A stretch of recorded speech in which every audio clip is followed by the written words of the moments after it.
encore découvrir et redécouvrir pour certains peut-être, mais aller encore plus loin dans ces temps de Noël, ces temps particuliers, mis à part en cet instant.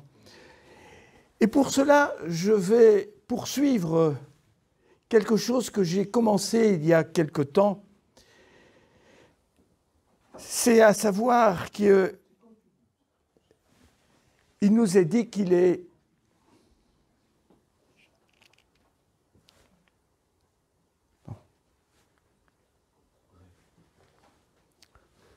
ça va venir.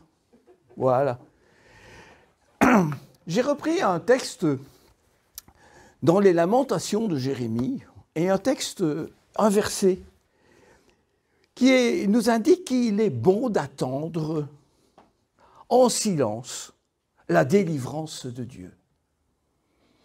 Alors, c'est bien un message de Noël que je vais vous apporter aujourd'hui, ce n'est plus les messages que j'ai faits précédemment, mais il est bon d'attendre ce matin, en silence, et de savourer le cadeau que Dieu a fait pour nous, le plus beau des cadeaux que Dieu pouvait faire. Alors, ce titre « Il est bon d'attendre » commence par une recommandation. Il est bon. Ça veut dire, quelque part, une chose que Jérémie a l'air de dire, j'ai fait des expériences, et c'est vrai, patience, il est bon d'attendre. Attendre, ce n'est pas seulement être à l'arrêt du bus, c'est pas ça. Attendre, c'est espérer quelque chose. C'est vouloir mettre toute une confiance dans sa vie pour dire « je sais que cela va arriver ». Et la troisième chose qui nous est demandée, c'est d'attendre en silence. Et ça, c'est peut-être la chose la plus difficile. Comme on dit dans notre jargon belge, c'est un verbe qui existe, on pestelle facilement. Nos attentes souvent s'accompagnent d'impatience. Et le silence, en quelque sorte, est une marque de confiance, de paix que l'on a dans le cœur en se disant « j'attends, mais je sais que le Seigneur répondra à sa manière ». C'est une forme de foi, de confiance que l'on met au Seigneur. Mais on attend quoi ? Mais attendre quoi ? Et vos Bibles, si vous allez retrouver ce passage, vous diront attendre la délivrance, attendre le salut, attendre le secours. Alors, quand on relit ce passage dans Jérémie, on se rend compte que Jérémie a reçu de la part du Seigneur toute une série de promesses, et une des promesses fortes. Notamment, j'en cite deux promesses. Le peuple était en exil, et à Jérémie, on lui dit « le peuple reviendra dans la terre promise ». C'est quelque chose qui arrivera. Mais on lui promet aussi quelque chose de nouveau, à savoir une nouvelle alliance. Une nouvelle alliance qui sera différente de celle qui a été faite à Abraham.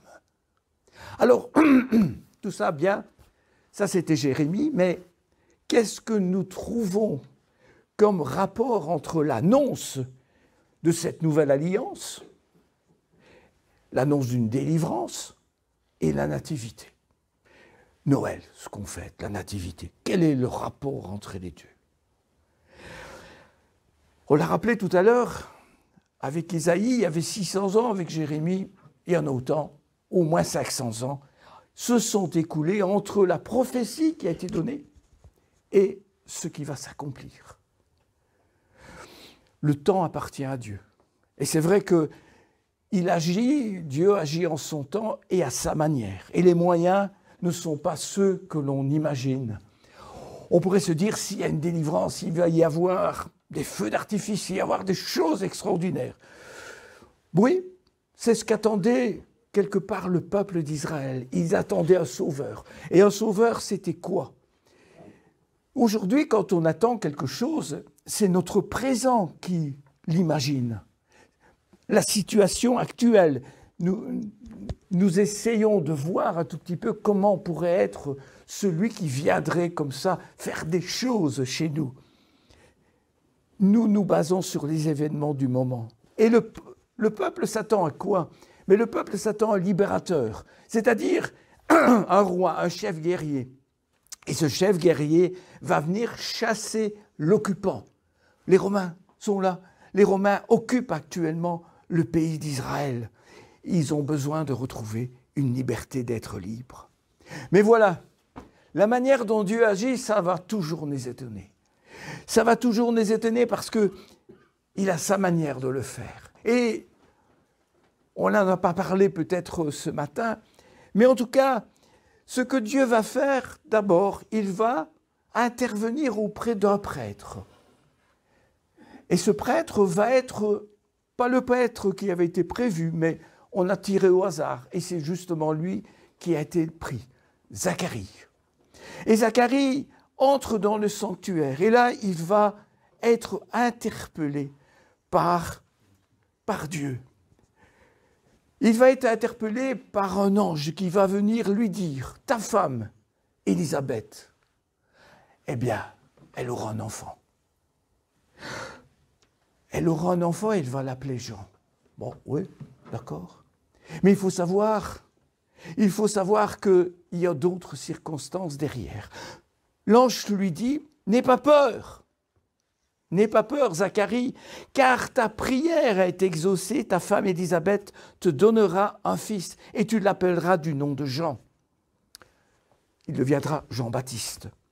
Il sera pour toi un sujet de joie et d'allégresse, et beaucoup se réjouiront de sa naissance, car il sera grand devant le Seigneur, il ne boira ni vin ni boisson alcoolisée, il sera rempli d'Esprit Saint depuis le ventre de sa mère, et il ramènera beaucoup d'Israélites au Seigneur, leur Dieu. Il ira devant lui avec l'esprit et la puissance d'Élie, afin de ramener le cœur des pères vers les enfants et les rebelles à l'intelligence de juste, et de former pour le Seigneur un peuple préparé. Voilà la mission de cet enfant qui va naître. Il va grandir, il y aura encore du temps qui va se passer. Mais la toute première délivrance que l'on pourrait voir à travers cela, c'est qu'il nous était dit au verset 7 que Élisabeth était stérile et que Zacharie et Élisabeth étaient avancés en âge. Mais Dieu donne à cette famille un enfant. Je ne vais pas revenir sur les coutumes des moments, mais il était important d'avoir une progéniture, d'avoir un enfant qui naîtrait de la famille.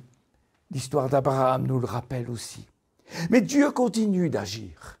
Dieu continue d'agir. Sa délivrance, elle est là, elle est en cours. 6 mois plus tard, une annonce similaire est faite à Marie. Un fils naîtra. Et un fils naîtra et tu l'appelleras du nom de Jésus. Voilà encore un récit dans la parole de Dieu, dans Luc 1, 34 à 35. Marie dit à l'ange, « Mais comment cela se produira-t-il que j'aurai un fils, puisque je n'ai pas de relation avec un homme, je ne suis pas mariée. » L'ange lui répondit, « L'Esprit Saint viendra sur toi, et la puissance du Très-Haut te couvrira de son ombre. C'est pourquoi l'enfant qui naîtra sera saint. À la fois, il sera divin, humain, mais il sera saint, et il sera appelé Fils de Dieu. » Là aussi, on pourrait palabrer sur ce récit en disant « Mais c'est perturbant, Marie n'est pas mariée. » Mais Dieu rassure Marie ainsi que Joseph. La délivrance est en cours et même la politique va s'y emmêler. Ben oui, César Auguste, est-ce qu'il a celui-là? Eh bien, il va éditer un recensement. Et du coup, qu'est-ce qu'il faut faire? Eh bien, les événements vont faire que Joseph et Marie vont devoir retourner dans leur ville natale. Et puis survient le temps de l'accouchement. Et on en a parlé, on a chanté les bergers. Qui Dieu va-t-il aller chercher pour dire qu'il y a une naissance extraordinaire qui vient de se passer? il va aller chercher 2 simples bergers. Alors on peut être étonné de tout cela, il y a beaucoup de choses, mais Dieu se tourne vers des hommes simples. Il ne va pas chercher les chefs religieux, non, il va chercher des simples personnes, des personnes qui vont être à l'écoute de ce qu'ils vont entendre, des personnes qui vont même aller très loin puisqu'ils vont quitter ce qu'ils ont de plus cher, ou certainement le confier à d'autres personnes, mais surtout, ils veulent accomplir ce qu'ils ont entendu et d'aller voir ce nouveau-né. Dieu peut parfois nous parler, nous interpeller. On n'en est pas toujours conscient. Mais il nous faut parfois beaucoup de temps avant de reconnaître que Dieu était à l'œuvre dans notre vie, qu'il nous parlait, qu'il nous a interpellés. Et quelque temps plus tard, de se dire, mais finalement, Dieu était intervenu dans ma vie et je ne l'avais pas vu. J'étais protégé, j'étais béni, j'étais gardé. Nous avons tous des récits comme ça dans notre vie qui, certainement, nous devons être attentifs, mais nous avions rendez-vous quelque part et puis, pour des raisons X, Y, on n'a pas su, on a raté le train, et puis on se rend compte que si on avait été, heureusement qu'on n'est pas allé parce qu'il y a eu tel ou tel autre événement qui s'est produit. Mais soyons comme ces bergers attentifs à la voix de Dieu. Le cœur des bergers, on l'a chanté tout à l'heure, ils étaient débordants de louanges. Ils étaient débordants de louanges. Ils revenaient en louant Dieu de ce qu'ils avaient vu.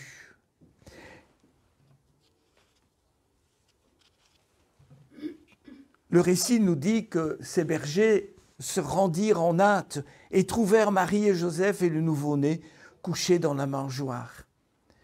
Après l'avoir vu, ils firent connaître ce qui leur avait été dit au sujet de cet enfant. Tous ceux qui les entendirent s'étonnèrent de ce que disaient les bergers. J'imagine, qu'est-ce que c'est?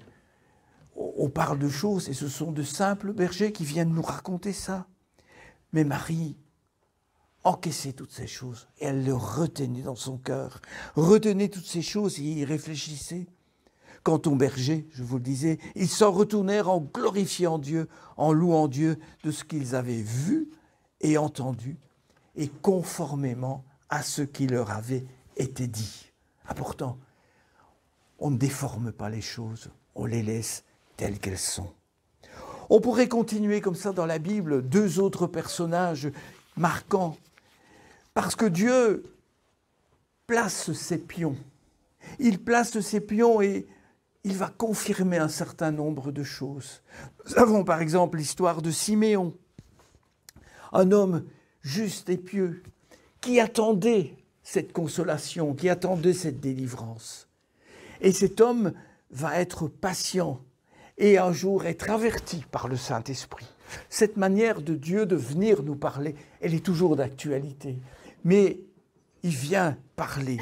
Le Saint-Esprit vient parler à cet homme et lui révèle aussi ces choses. De même qu'il va le faire à Anne, la prophétesse. La promesse de la délivrance, elle est en marche. Elle a commencé. Elle se met en place petit à petit, cette délivrance, celle que nous fêtons ce matin. Commencé par la naissance d'un petit enfant, mais qui est pas n'importe qui. Il est saint et il est appelé fils de Dieu. Elle va se poursuivre avec le ministère de Jésus. Le ministère de Jésus va commencer notamment à Nazareth, dans sa ville. Et il nous est dit que Jésus vint à Nazareth où il avait été élevé. Il se rendit à la synagogue selon sa coutume le jour du sabbat. Il se leva pour faire la lecture. On lui remit le livre du prophète Isaïe. Il déroula le livre et trouva un passage où il est écrit « L'Esprit du Seigneur est sur moi, parce qu'il m'a conféré l'onction pour annoncer la bonne nouvelle aux pauvres. Il m'a envoyé pour proclamer aux captifs la délivrance. Qu'est-ce que nous avons chanté ce matin? La délivrance. Et aux aveugles, le retour à la vue. Ce n'est pas spécialement toujours la cécité telle que nous l'entendons, le retour à la vue. Pour renvoyer libres les opprimés, pour proclamer une année d'accueil, une année de grâce de la part du Seigneur. Puis il roula le livre, le rendit aux servants et s'assit. Les yeux de tous dans la synagogue étaient fixés sur lui. Alors il se mit à dire, aujourd'hui, cette écriture que je viens de lire dans le livre d'Ésaïe, que vous venez d'entendre, est accomplie. Voilà un premier poteau qui est marqué, la délivrance est en cours. Et Jésus présente à travers cela véritablement sa mission sur cette terre. Une mission qui ne s'est pas arrêtée quand il est monté au ciel, hein. Une mission qui continue aujourd'hui. Et il résume en fait le sens de sa venue en tant que Messie. Remarquez que quand il nous parle de la délivrance et des aveugles et des opprimés qui se retrouvent la liberté, Jésus ne se présente pas comme celui qui pardonne les péchés, ni comme celui qui doit souffrir sur la croix, ni comme celui qui doit ressusciter. Non, Jésus se présente, avant toute chose, comme le libérateur promis à Israël. Jésus se présente comme celui qui délivre et qui guérit et qui annonce la bonne nouvelle aux pauvres. Alors pauvres ou riches. L'expression « annoncer la bonne nouvelle aux pauvres » n'exclut pas nécessairement ceux qui ne sont pas pauvres. Elle doit résonner comme une mise en garde dans notre vie, de se dire « nous sommes riches ». Mais nous sommes riches de quoi? De quoi sommes-nous riches en réalité? Et c'est un banquier qui vous parle. Et je ne suis pas le seul. Banquier, ex-banquier qui vous parle. Vous connaissez peut-être cette histoire d'un jeune homme rempli de connaissances à propos de la loi et des commandements et qui se présente devant Jésus et lui demande « Que dois-je faire pour hériter la vie éternelle ?» Qu'est-ce qui me manque? Et Jésus lui répondra, eh bien écoute, tu sais répondre à toutes les questions que je te pose. Tu es extraordinaire. Mais tu sais, il y a une chose que tu dois faire. Vends tout ce que tu as, donne-le aux pauvres. Et puis viens et suis-moi. Cet homme-là a entendu la parole, mais il est parti tout triste parce que vendre tout ce qu'il avait, ça n'était pas réalisable pour l'instant, en tout cas dans sa vie. Mais la mission de Jésus consiste à proclamer aux captifs la délivrance, aux aveugles le retour à la vue, pour renvoyer libres les opprimés, pour proclamer une année de grâce de la part du Seigneur.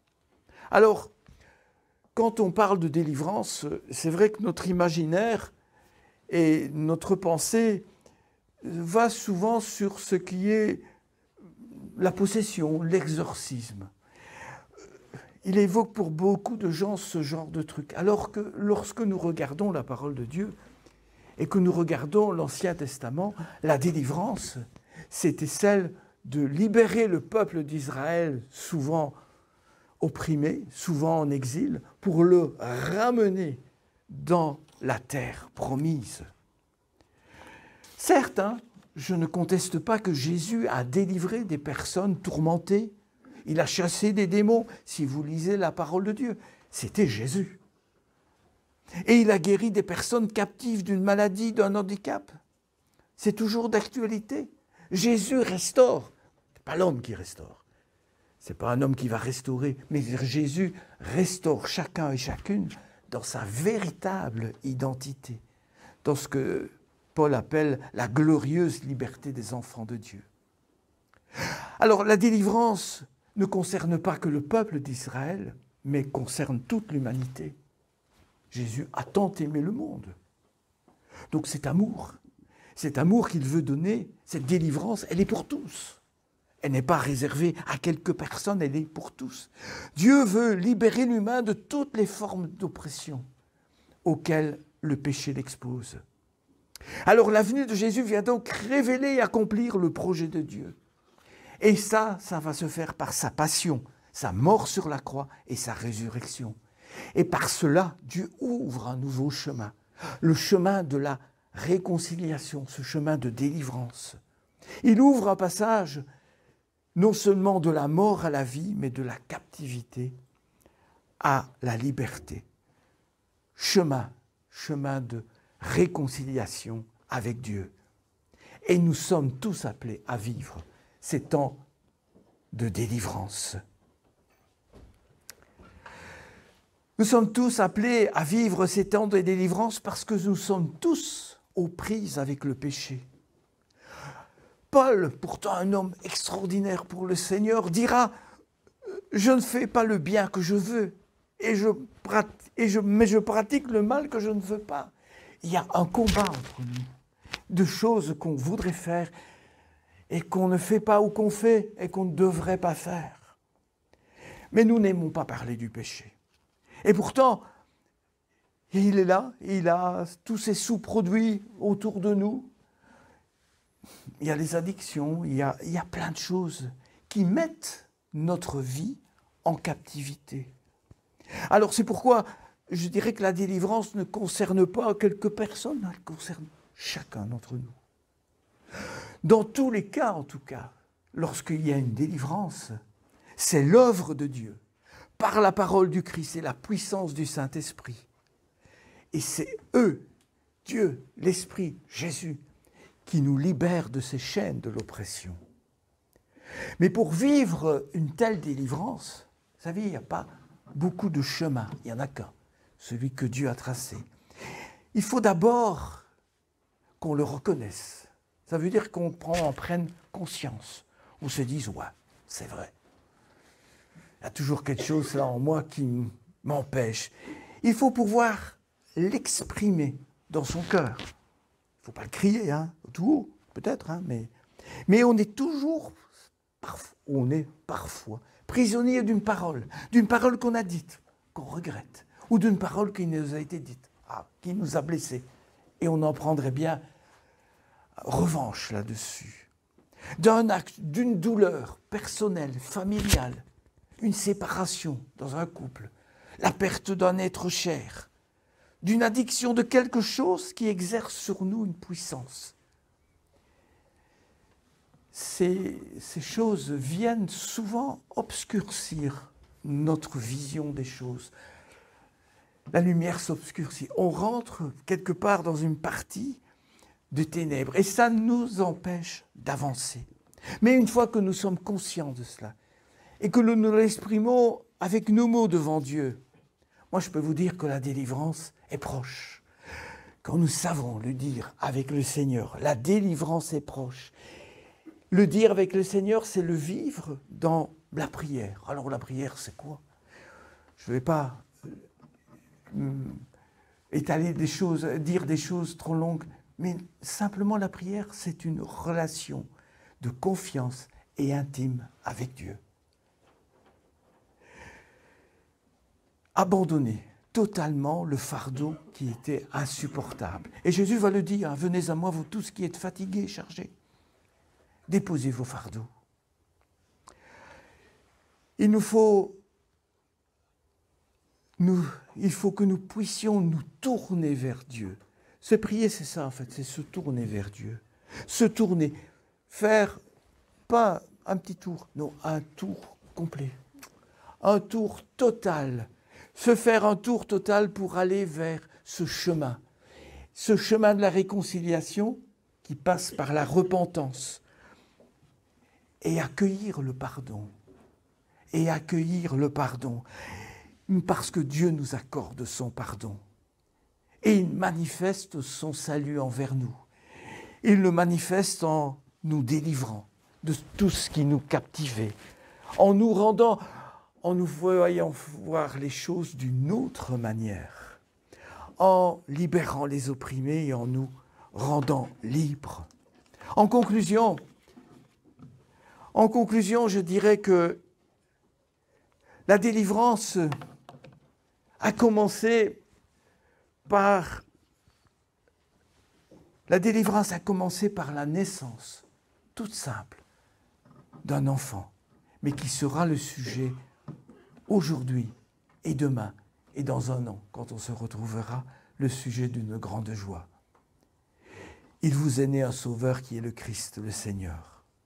Malgré tous ces titres qu'il a, Jésus naît dans la simplicité, dans l'anonymat. Quelques privilégiés, on l'a vu, sont avertis, des bergers. Nous pourrions être ces hommes et ces femmes, et aujourd'hui nous le sommes, pour aller dire aux autres, j'ai rencontré, je sais qu'il est là, le Seigneur. Nous sommes peut-être, quand nous le faisons, des exclus de la société. Aujourd'hui, on est ces bergers, mais on est ces bergers qui devons porter la bonne nouvelle. Pour saisir la grandeur de Noël, il faut être prêt à s'abaisser, prêt à reconnaître que j'ai besoin de me confier entièrement en Jésus. Pas besoin d'une religion, non, c'est pas de religion. Pas besoin d'un habit chrétien, de quelque chose qui montrerait d'une croix, pas besoin de ça. Pas besoin d'une béquille religieuse, non. J'ai besoin de mettre de côté ma vie, c'est-à-dire mon orgueil, tout ce qui me retient de m'approcher de Dieu. Et surtout, si vous avez cette intention de le faire, ne cherchez pas d'abord à être parfait. Vous ne le serez jamais. Je ne le suis pas. Alors, vous ne serez jamais parfait pour s'approcher de Jésus. Mais simplement juste reconnaître qu'on n'est pas parfait. Mais Dieu nous aime tels que nous sommes. Et chacun de nous a besoin désespérément d'un sauveur. Là, on peut se demander comment ce petit bébé dans une crèche peut être le sauveur du monde. Comment est-ce qu'il peut me sauver? Mais il ne faut pas s'arrêter à ce bébé naissant. Ce bébé, nous l'avons vu, il a grandi dans le temple, il a annoncé des choses, il est devenu adulte, il a vécu une vie parfaite dans l'obéissance à Dieu. Il a fait ce qu'aucun de nous n'a réussi à faire. Mais au bout de tout ça, il a été mis à mort sur une croix, et c'est là que nous voyons comment Jésus sauve. Même sur la croix. Si vous relisez les écrits dans la Bible, vous verrez que même sur la croix, il va pardonner à un des brigands, et il va lui dire, puisque tu as reconnu que je suis le Fils de Dieu, tu seras avec moi aussi dans le paradis. C'est là que nous comprenons la raison de la naissance de Jésus. En fait, pour comprendre la naissance de Jésus, il faut comprendre sa mort. Pour comprendre Noël, il faut comprendre Pâques. Pour comprendre la crèche, il faut comprendre la croix. Et c'est là, sur cette croix, que Jésus prend aussi sur lui tout, notre jugement, le jugement que nous méritions, nos offenses, nos transgressions. Voyez-vous, Noël, c'est pas une fête chrétienne dans le sens où on pourrait dire Pâques est réellement une fête chrétienne. Noël n'est pas une fête chrétienne. Noël, c'est tous les jours. C'est tous les jours l'annonce d'une bonne nouvelle, d'une délivrance. Le Dieu de la délivrance, Jésus, est venu nous libérer de nos chaînes. Il est venu nous délivrer. Il est venu nous visiter. Il est venu. Et comme ça a été dit tout à l'heure, il frappe ce matin à la porte de nos cœurs. Il frappe à la porte de ton cœur. Tu ouvres, un cadeau merveilleux t'attend. Un cadeau merveilleux et pour tout le monde. Il est là, ce Jésus. Et nous en sommes tous bénéficiaires parce que nous vivons aujourd'hui le temps de la délivrance et le temps de la grâce. Amen.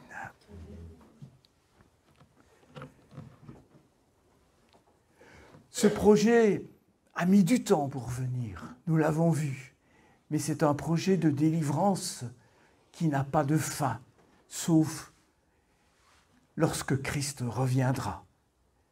Mais aujourd'hui, nous sommes encore sur le temps de la grâce, sur le temps de la délivrance, sur ce chemin que tu as tracé. Et Seigneur, tu veux nous délivrer de tout ce qui nous apaise, tout ce qui pèse sur nous.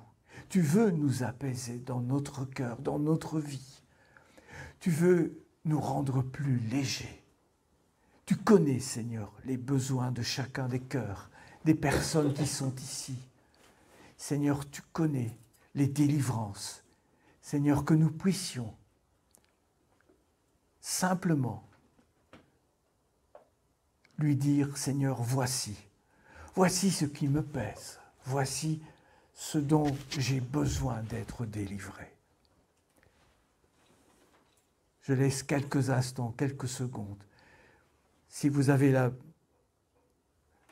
la possibilité de le faire, vous avez la possibilité de le faire, dites simplement, Seigneur, voilà ce que j'ai sur le cœur. Viens me délivrer. J'ai besoin de cette délivrance.